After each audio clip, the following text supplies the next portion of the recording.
Cavite. Sobrang sick niya.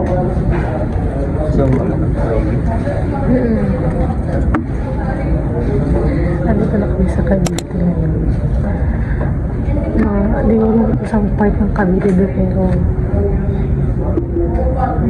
stop over mo na kami kasi kakain mo na ako. Di pa ako nag-breakfast. Ako lang, kami pala. Para ba ako lang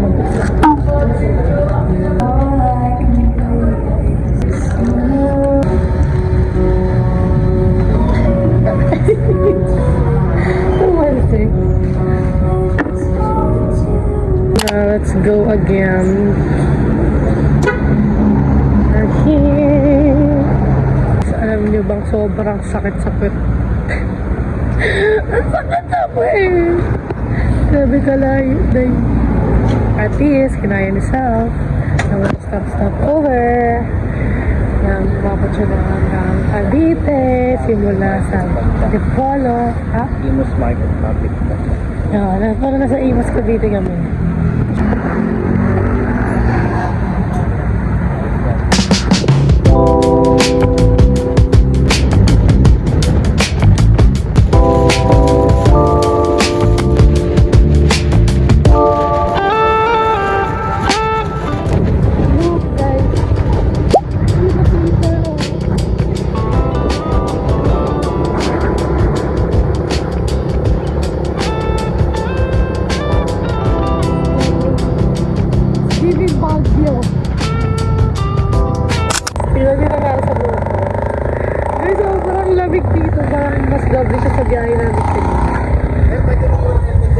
Kaya ba ng backless ko dito, guys?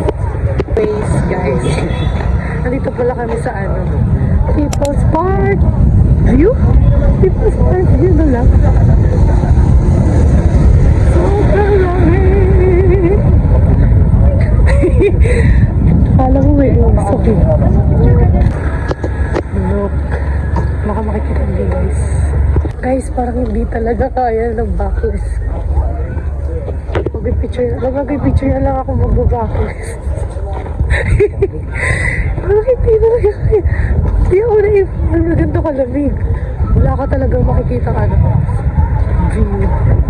Dahil tingnan mo, parang may usok. Look.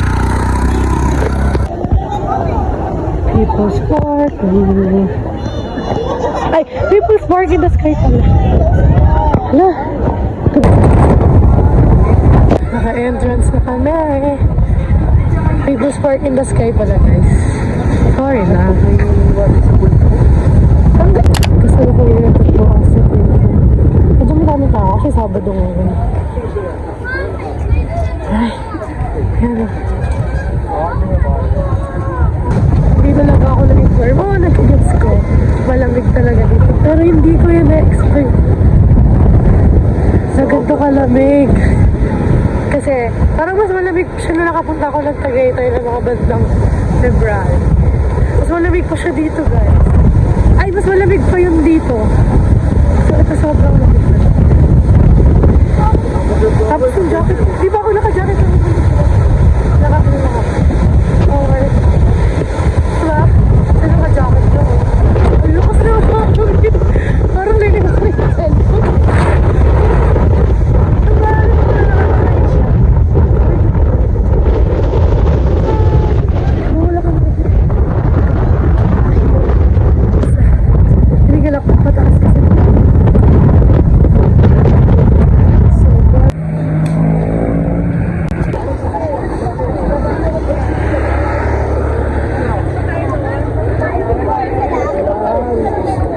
Diyan kami galing sa baba pero wala ko talaga akong makikita. Guys, ito ang aming point of view dito sa park na ito. Lakas ng loob ng wala ko sa pala. Medyo nakaka-adjust na yung katawan. Oh! Ay! Oh! Hindi guys, malamig talaga. Ay, dito lang. Ay, dito ba yung glass?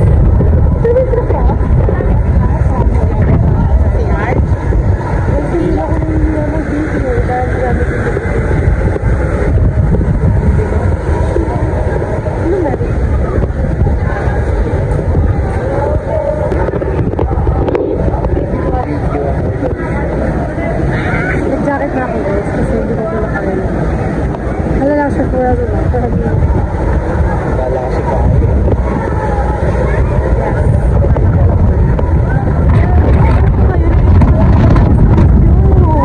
Hindi siya ganyan, di ba?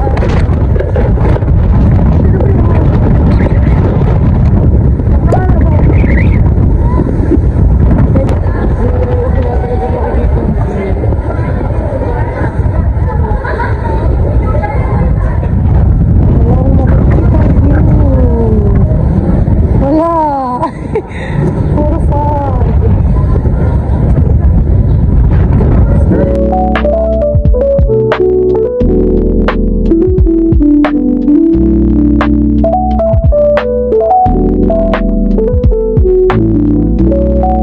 Wala ko sobrang ano, daming ikot na to. Lalaki lang pala yan. Kaso kasi guys, packet siya. Then may entrance of the sabi mo, pababa na kami. Bounce na kami dito. Bounce na yan. So guys, may nakikita nung view. Medyo lumiliwanag na siya. Kung kailan bababa na kami. Look at the view.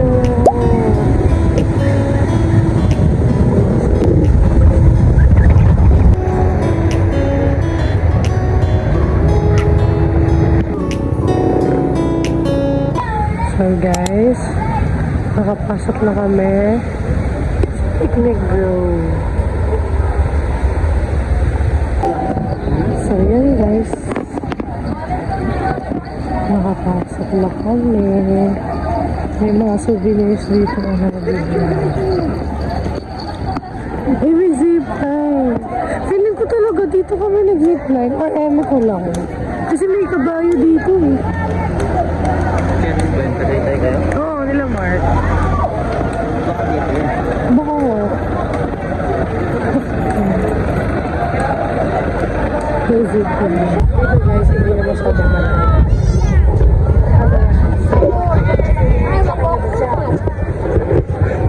Malamig pa din naman, pero sakto lang. Makapag-picture kaya tayo dito. Pero sayang 75 pesos.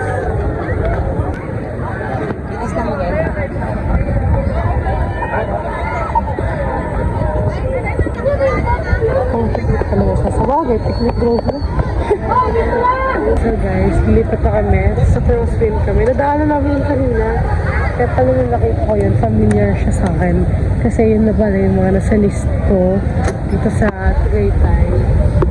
And doon ulit yung, ano yung way pa, yung pinagpala namin kanina na una. Ano ba ka na nun? Basta yung pinagpala namin nung una kanina. So medyo malapit lang din naman siya. Hindi ko siya, hindi ko siya masyadong kasi sobrang dami. Hindi ka makakapag-picture yung bungalows, pero maganda dito guys. Kaso nga naman namin tao siguro. Kaya, weekend din kasi, tas ba, kaka New Year lang. Ang dami pong mga work na wala pang pasok. Talaga yung mga government.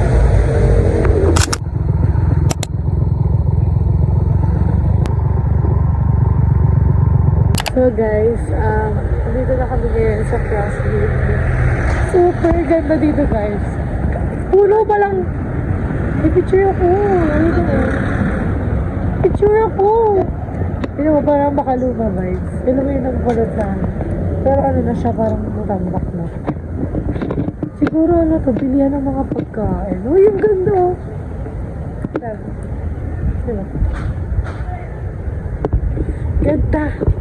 So guys, medyo tanghali. Medyo tanghali na pala. Kaya may araw na. Mainit yung araw pero malamig yung araw. Parang bagyo yung araw. Sa mga puno dito, parang yung mga puno sa bagyo. Parang mas visit itong Tagaytay ng gantuhan. Gantuhan naman. January. Look at that guys. So ganda. Meron na siya ito, parko. Or hotel. from the yard. Siyempre. Lamig ah. Alam ba? Malapit.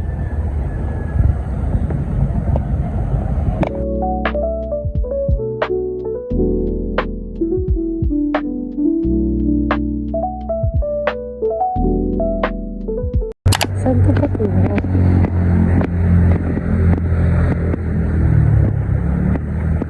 Ito yung view niya pag dito ka. Okay.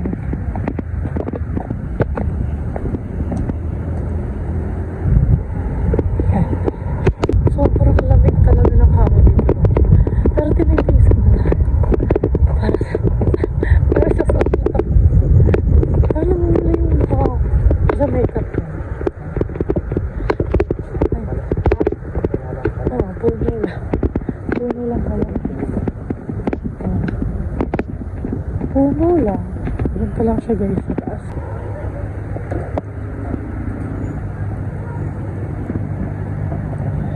So anyways guys, ang entrance fee dito ay 100 pesos each person. Then yung vehicle, kapag may dala kayo sasakyan, kahit anong sasakyan, kahit motor or kotse, and 50 pesos. They compare dun sa mga napuntahan namin na 20 pesos lang. 20 pesos lang, tapos pag kotse, 50 pesos, pag van, 7 Malasin. village na lang siya. Dati daw, nakita namin sa TikTok, dati ang ano niya, ang entrance fee is 500 pesos. Pero ngayon, ano na lang siya, 100 pesos. 100, pero guys, ang ganda, para siyang bagyo, ano ba yun? Para siyang little bagyo. Ito pencil ko din. Pero ba namin yung pinakababa? Saan na yan? Wala na yan. Wala na siya, dead end na siya. Sa kabutda.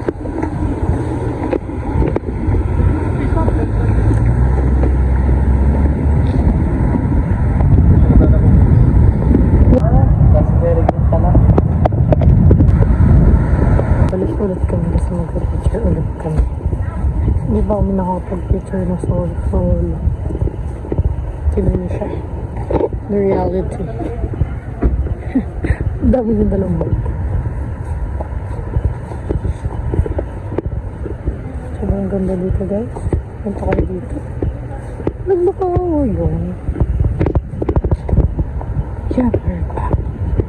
So guys, magbabawas na kami para makauwi din kami ng maaga. Ano oras na ba? Kaya nga, para maaga makauwi kasi mahaba-haba ko pa yung biyahe. Parang ilang hours biyahe natin dito? 2 to 3?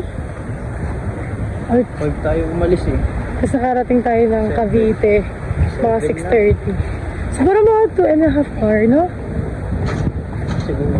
Sa 2.5 hour, doon lang sa mismong gusto mong puntahan, gusto namin puntahan. Pero mga nakarating kami sa Tagaytay talaga mismo mga 2 hours siguro. Yung entrance talaga ng hindi nga lang kasi bike crossing. Guys, sobrang ganda dito. Sa tatlo na puntahan namin, ito yung pinaka-bet ko. And next time na lang namin pupuntahan yung iba. Babalik kami dito for sure. Dahil pa ako nasa list guys, pero wala na, baka hindi na kayanin ng time. Ano oras ko makauwi niyan. Baka madaling araw pa kami makauwi. Kaya kakain na muna kami, di ko lang gusto kong kakain. Pero gusto ko lang sa McDo kasi yung McDo dito guys, ang ganda-ganda ng view. Parang Taal-Lake, tawagan na ba? Doon ayun yung view niya. Kahit nag-McDo na kami kanina. Pero ewan, gusto niya ng sabaw. Ako gusto ko ng view.